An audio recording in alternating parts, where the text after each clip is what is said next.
Hey everyone, in this video I'm going to show you how to make the thumbnails, just any kind of thumbnails using Blender and Canva.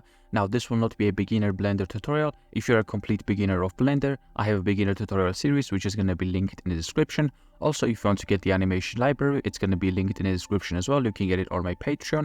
And this tutorial might be a bit long, but it's going to be step by step and I'm going to explain everything you need. So you can either sit back, relax and enjoy, or you can either follow along, just do whatever you want. So let's begin. First thing you need to do is obviously import a Minecraft character. So I'm going to use the BPS rig version 4. The download link will be in the description. So I'm going to go to File, Append and append my character.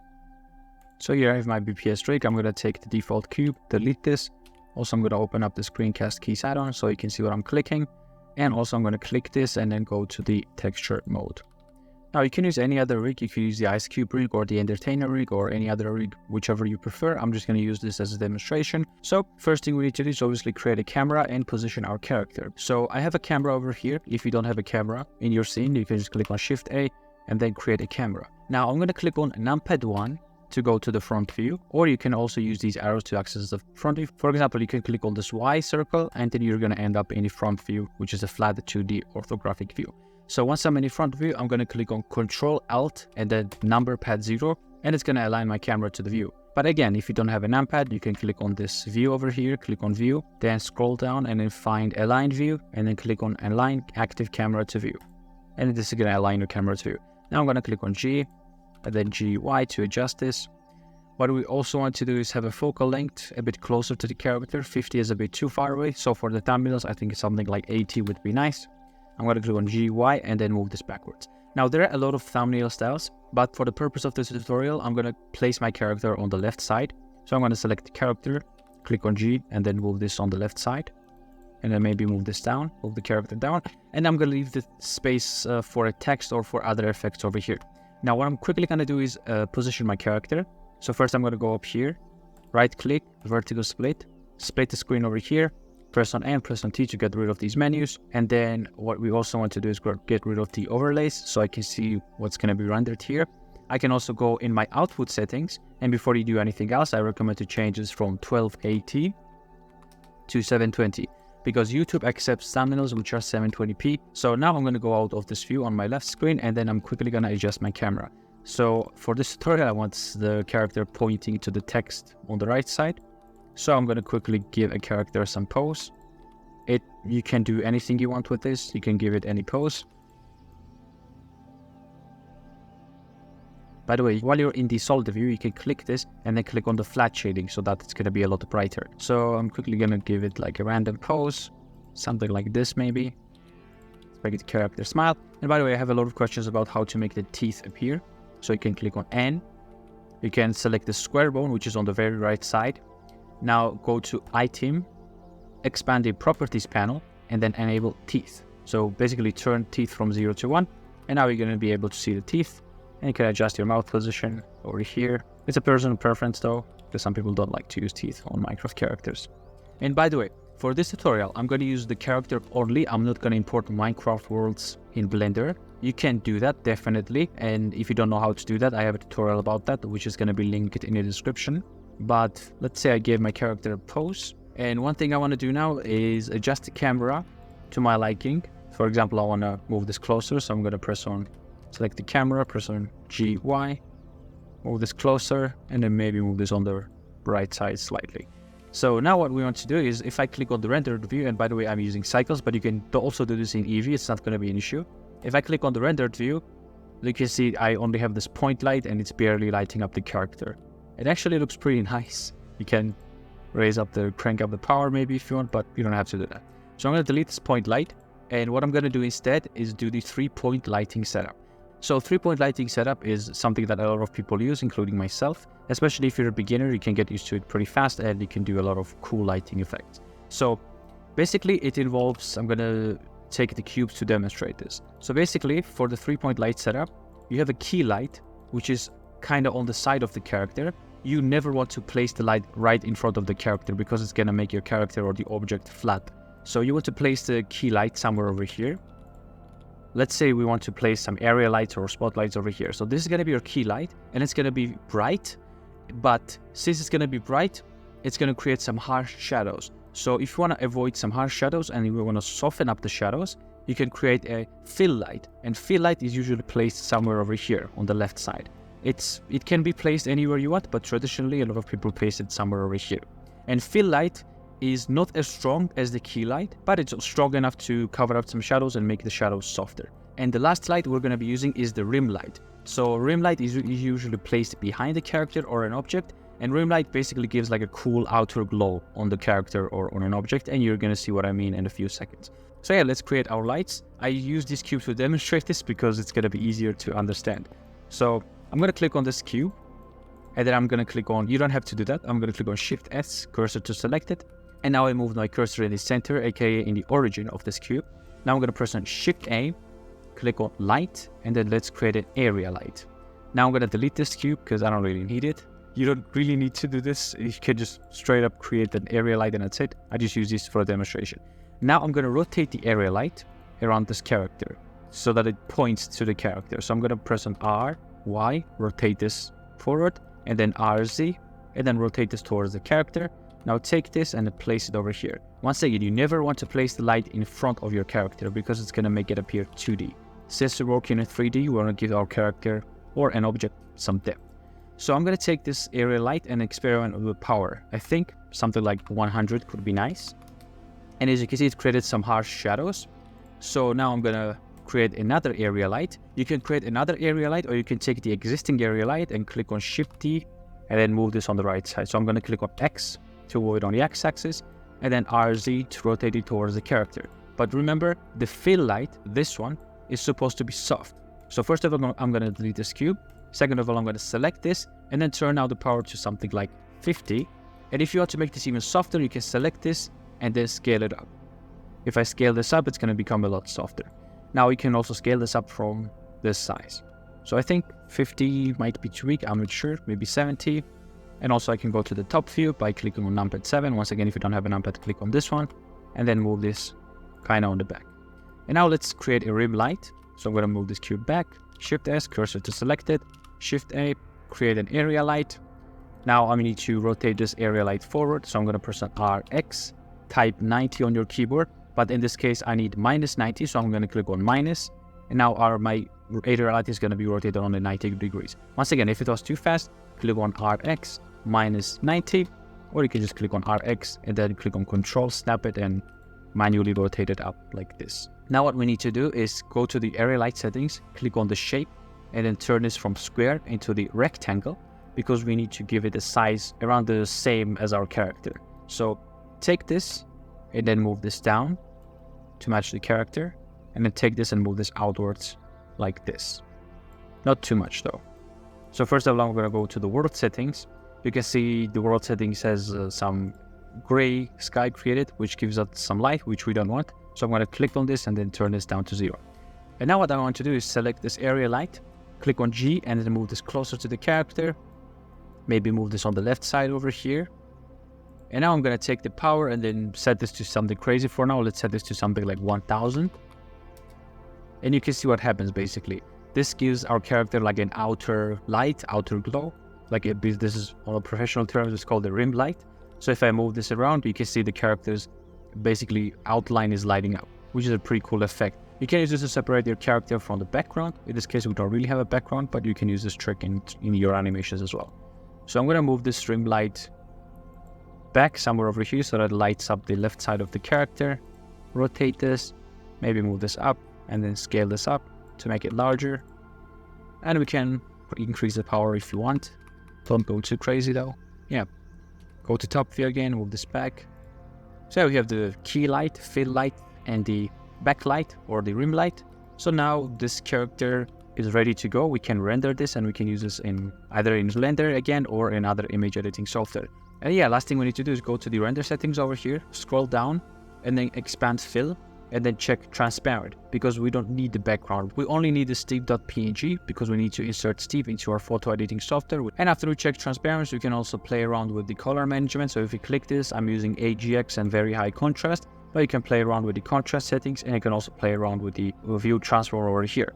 And one thing I forgot to mention, if you want to change the scale, most of my viewers already know how to do that. But if you're new to this channel, and if you're using the BPS Rig version 4, you can select this material icon on top of the character, go to the materials section, click on the skin, and then turn this picture off, and then import your skin. So I'm going to click on open and open one of my skins, for example. For example, I want to load one of the wood plank skins. If you want to see how the skin looks, you can click on this large icon, large thumbnail icon, and you can import the skin over here. And as you can see, I have the skin over here. Now I can adjust the eyes, but I don't really want to do that. I want to use the default Steve skin. So you can select this, go back to the materials, click this, and then choose the Steve.png. So I'm going to use Steve for the rest of this tutorial, but if you want to change the skin, you can do that pretty easily from here. Now, once you're ready, click on F12 to render the image. Make sure your samples are not too high though. For example, I want to use something like 100 samples. I want to use denoise, and I don't really want the noise threshold in this case. So I'm going to click on F12 and I'm going to render the image, and I'm going to come back. Now, once you're happy with it, click on Image, Save As, and save this wherever you want. So yeah, I saved this over here in my folder with the Blender tutorials, and you can see it has a transparent background. Now we're going to go to Canva. So open your browser, whichever browser you're using, and then go to canva.com. So go to this website called canva.com, and all you have to do is log in with your account, sign in with Google, or just sign up with Google. So I'm going to continue with Google. And then once you enter the Canva for the first time, it's going to ask you like these questions. For example, what will you be using Canva for? For example, I'm going to click on personal. Now from here, it's going to ask you if you want to try out Canva Pro or not. You can click on maybe later, but if you want to try Canva Pro, it costs $15 per month, and it has a lot of cool features. But the free version is also going to give you a lot of cool stuff. So I'm going to click on maybe later. And now this is going to be your opening screen. We have this cool greeting over here. So what we need to do is edit our thumbnail here. Now there are two ways we can go. We can either use templates, or we can create everything from scratch. Now for this tutorial, I'm going to use templates, but at the end, I'm going to show you how to create things from scratch as well. So what we need to do, if you want to create a blank canvas, you can click on custom size, or you can search here and then click on YouTube thumbnail. So search for YouTube thumbnail and then click on YouTube thumbnail over here. Now this is going to take us to a lot of cool YouTube templates, but pay attention to this sign over here. Some features, some of the thumbnails you might see and be like, oh, this is cool, but pay attention because this has a paid elements. So either all elements or some elements are going to be paid here, so you can just avoid using it. If you have a Canva Pro, obviously you can use this. But if you want to filter this, click on all filters, scroll down on the left side, and then choose free. And you have a lot of filtering options over here. For example, I want to choose like a minimalistic or something like this. For example, click on minimalistic and click on aesthetic and creative. And let's use something like technology and business. And then let's click on apply. So after filtering, I got these. So let's say I like the look of the thumbnail, right? I'm going to click on this one. And now I'm going to click on customize this template. So click here, and this is going to take us to a new page, which is going to be this editing page over here. Now, what we can do is adjust this and then do whatever we want, basically. So first thing I'm going to do, I'm going to take this text, left click over here. If you double tap, it's going to allow you to type something. So double tap to select everything, delete this, and then name something like, I don't know, make, and then let's do click on gardening, left click, and then make this, because I'm going to show you how to make a thumbnail, and this is going to be the thumbnail of this video. So you can click on text and then minimize it like this. If you minimize it too much, the text is going to go down. So minimize it somewhere over here. Take this, and then you can scale this up. If you click on Alt, it's going to scale up evenly. So I'm going to click on Alt and scale up evenly on all four sides. And then place the text over here. Take this other text, move this over here, Alt, scale this up, move this down. Now we can keep this text for now, but we might delete this. So now what we can do is, for example, select this guy, and we don't really need to use this guy. So you can click on delete. We can keep this yellow background for now, but if you want to change the color, you can click on this color over here, and it's going to give you a lot of options. So I'm going to select green because, you know, green is a Minecraft color. Now I'm going to left click and drag somewhere over here. So left click and drag, and then move the text on the right side like this. Now what we need to do is import our character, which we rendered inside the Blender. So I'm going to click on upload, click on upload files, and then import your file into Canva. So I'm going to click this, and yeah, once you locate your character, double click on this, and it's going to upload it inside Canva. Now wait for it to upload. It's going to upload pretty soon. Now I'm going to left click this, and then you can see my character appeared over here. Now select the character and then drag this up on the left side until this corner meets this corner. So left click and drag over here, and now select this. So as you can see, the character is pretty small right now. So I'm going to left click and drag this corner, and then make this large. So make this like full 720p, which is what we did in Blender. Now I think it's way too big, so you can select this and then scale this down somewhere over here. Select the series, delete this, we can delete this flower as well for now. We can maybe take this and then make this darker. So select this, click on edit color, and then let's make this something like dark purple, or make it maybe like dark green to blend this in with the background. You can also click on this. So once you change the color, click on this, and then you can adjust the color so I can make this brighter. Now, a cool thing you can do as well is add an outline to your character. So select a character, and then if you want to make your character have like an outer glow or an outline to make it pop, you can click on edit, and then you can click on the shadows. We have a lot of options over here, but you can click on shadows, and then you click on outline, and now you can adjust the outline. So you can adjust the size of the outline, you can adjust the intensity, and I usually like to select this and make this a white color, so it's gonna make the character pop out. Or you can also click on glow, and then give your character some glow. I think I like this more for this tutorial. You can also adjust the intensity if you want. And yeah, you can adjust the blur amount. And if you notice, if you adjust the blur amount, the character is going to become smaller, or you can just take the image and scale this up as much as you want. But I think I like something like 30 over here. Around 30, so yeah, I think it's enough. Now you can also do the same thing with the text. So select the text, select the make text. You can also click on the font and then edit the font. I think I like this sleek Spartan for now. Maybe I'll change it later. But if you want to adjust the color, you can click on this A icon, the text color, and adjust the color. You can also add the effect. So I'm going to click on effects. And then I'm going to click on outline. You can also have like a glitch or neon effect if you want. I think this one looks pretty cool. You can click on outline, edit the thickness of the outline with the slider, or edit the color of the outline with this. So click on this one and make this dark color. If you don't like this, you can change this to other styles. Click on shadow, click on lift or none. But I think I really like the neon one. I think it looks pretty cool. Now I'm going to select this, which is the text that says this, and I'm going to click on the neon as well. So it's going to make it glow. Now, if you want to select both texts at the same time, you can click on this one, and then you can shift left click on the second text, just like you do in Blender, and then scale them up or scale them down. Now, I don't really like this background color. So what we can do is press on this background color somewhere over here, find an empty space, press on the background. You can click on the background color and you have a lot of options over here. So you can either change it to a solid color, or you can change it to a gradient color. So for my tutorials, I like to use this gradient, for example. I don't think it's going to be suitable for this tutorial, but we'll see. Maybe we'll adjust it later. So for now, I'm going to use like a green gradient background, which is going to be a lot darker so that we can see the character and we can see the text. But if you don't like this background and if you don't like the solid color, what you can do is click on elements and then type something like a wavy line. Or you can type a background. I'm going to type wavy lines, and it's going to give us a background which has like the wavy lines. So I have the all here. I have graphics, shapes, but I need photos. So I'm going to click on photos over here to filter out only the photos. So scroll down until you find something for free. For example, this one looks pretty cool. I'm going to left click this. So I'm going to adjust it and then adjust it until it covers the whole scene. So I'm going to left click and drag this and I place it somewhere over here. And let's say you want to use this as a background, but as you can see, it covered my character and it covered everything else. But what you can do is click on right click on layer, and then click on send backwards. Or you can also do right click. I'm going to control Z this. You can right click, layer, and then click on show layers. And as you can shortcut is Alt I. And now this is going to show you layers and you can manage your layers. So whatever is in top is going to appear on top no matter where you move it. And whatever is in bottom is going to be in the bottom.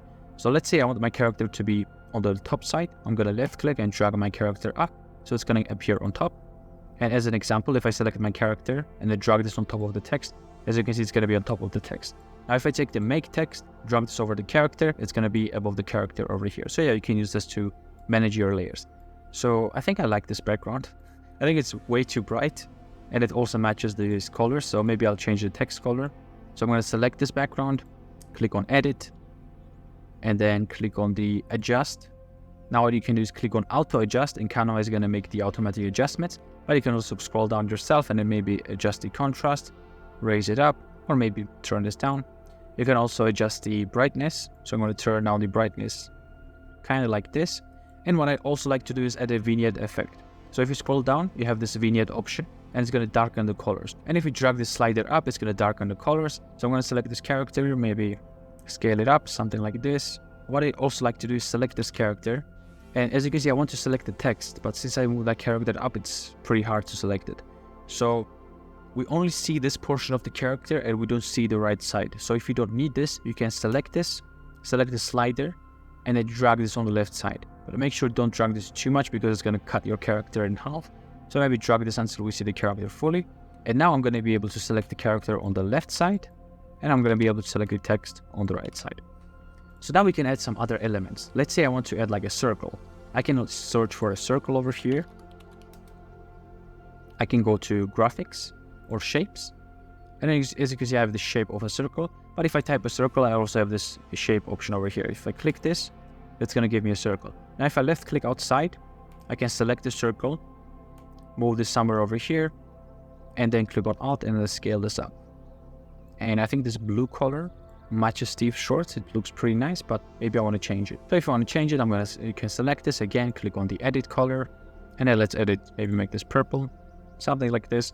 And you can also add the outline over here. So if you select this border style, you can select the border weight and then drag this up slightly, maybe somewhere over here. So click on Alt, scale this up, select the text, shift select the other text, shift select the circle, and then move this on the right side. Now if you want to add more text, you can either click on the text and then click on the add heading or add subheading, whatever you want, and then type something like, I don't know. So you can add text, something like this. You can move this down, you can adjust the colors. I hope you can see the text over here. Or you can select the existing text and click on Control D. So if you click on Control D, it's going to copy whatever you have. If I click on my character, I'm going to click on Control D, it's going to copy it. So this is a pretty useful feature if you want to copy some of your elements as well. Now I think this is way too big. So I'm going to select all of these and then scale this down. And then I want to leave a room for like a logo over here. So I'm going to upload a Blender logo. I downloaded the Blender logo online, which you can also do. So I just uploaded the Blender logo over here from my PC. I'm going to left click this and I'm going to adjust the size and then move this and place it somewhere over here. And you can also add the outline to the Blender as well. I don't know, I like adding outlines for some reason. So I click on edit, click on the shadows, click on outline, adjust the color, make this white. I'm going to select my character, scale this up. And I'm also going to select this purple circle, select this. So I'm going to pick this dark blue, but again, you can click on this color and adjust the colors if you're not happy with them. And you can also click on Control and scroll in, scroll out. But another useful feature of Canva is what you can do is click on plus. So let's say I want to save this thumbnail, but I also want to make some changes. You can click on this plus, duplicate page, and you can add more changes over here. And then you can compare both thumbnails. You can also duplicate this and make 3 versions of the thumbnails. You can click on Ctrl Z to undo this action. So let's say I want to add a Canva logo over here, or I want to add my signature. I'm obviously not going to add my real signature, but you can click on draw. First of all, pick a color. Let's pick the black color and type something like this. I don't know. Let's say you like your signature over here. You can do this. I don't know why you would want to add your signature on the thumbnail, but I'm just showing you that you have this option. Canva is pretty versatile and you can do a lot of stuff with Canva. Now, if you want to make your character pop even more, you can select the character, click on edit, and then click on adjust, and then click on auto adjust. And then Canva is going to adjust it and make this more contrasty. And you can adjust this even more if you want. For example, I'm going to raise down the contrast, raise up the highlights, maybe raise up the brightness, but not too much. So yeah, so we have like the attention on the character. You can also go to the elements and add a Canva logo. Let's search for Canva. So I'm going to select this, scale this down, move this on the top right side, and then obviously edit, shadows, and then click on outline. Maybe I'll take this logo and move this over here. So if you're happy with this, but you want to add more changes, again, duplicate the page and just do whatever you want. Now, if you want to download the image, you can click on share, and then you can click on download. And then you can choose PNG over here, 720p. This is going to be default. It's not going to allow you to change the size. And now you have the option over here. So if I click on download, you have this option to download all pages. Now, if you download all 3 pages, it's going to download a zip file, and then you're going to have to unzip the file. But in this case, I'm happy with the 3rd version. I don't really want to download these versions. So I'm going to click on share, download, select all pages, and then deselect all of them.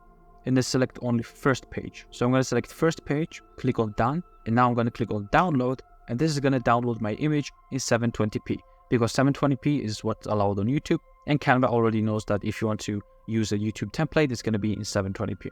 Now you can also go to Canva, you can go back to the home page, you can click on Canva, you can click on the custom size, call it 80 by 720p, I can click on create a new design, it's going to give me a blank canvas, and I can start editing from a blank canvas, but I just quickly wanted to show you how to use templates, which you can do in Canva. And once you download the image, it's going to look like this, and then you can upload to YouTube. So yeah, thank you everyone for watching the video. Subscribe to the channel if you want to see more Blender tutorials. Now I'm gonna upload more courses and more tutorials about Blender and animation and product renders and all of that stuff. So if you're interested, then be sure to subscribe to the channel, and I will see you in the next video. Thank you for watching.